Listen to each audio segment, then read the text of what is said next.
Sometimes you need expensive diagnostic equipment to find air leaks. Sometimes if you take a careful look in your house,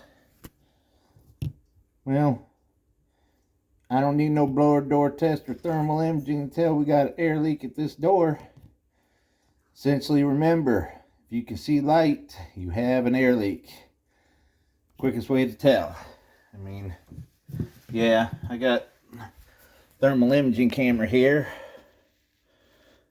Look at 29 degrees inside the house from that gap. That's the same temperature it is outside, so it's directly connected. We'll stay tuned for part 2 when I fix it.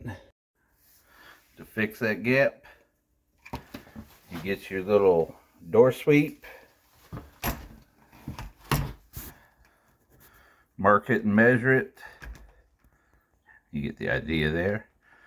Cut it, and that'll be it. So after, what, 5 minutes, we've installed it. It slid on. My assistant Mowgli here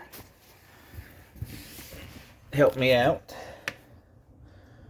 We've gone from 28 to 45 degrees. You still have light